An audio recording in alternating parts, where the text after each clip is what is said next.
In 336 BCE, a 20-year-old prince stood over his father's fresh grave, surrounded by a kingdom that expected him to fail. Macedonia's neighbors were already circling, certain that a boy this young couldn't hold together an empire his father had spent decades building. Within 2 years, he crushed rebellions in Greece, most brutally at Thebes, sending a message no one wanted to test twice. Alexander crossed into Persian territory in 334 BCE, commanding an army a fraction the size of what Persia could field. At the Granicus River, a Persian noble's sword came down toward his head. A companion blocked the blow at the last possible second. He didn't lead from behind.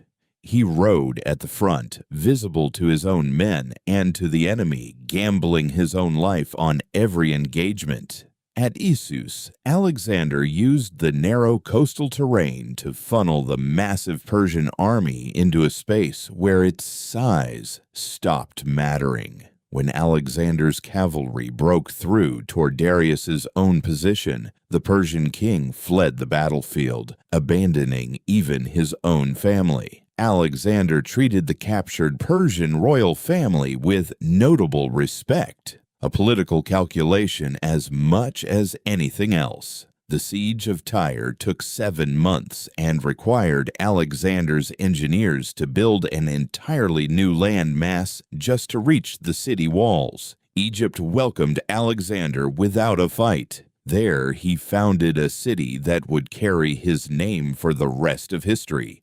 Alexandria.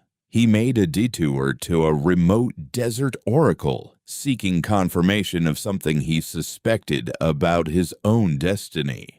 At Gaugamela, Darius had assembled what may have been the largest army Alexander would ever face. Alexander led a cavalry wedge directly at a gap in the Persian line, driving straight toward Darius's own position.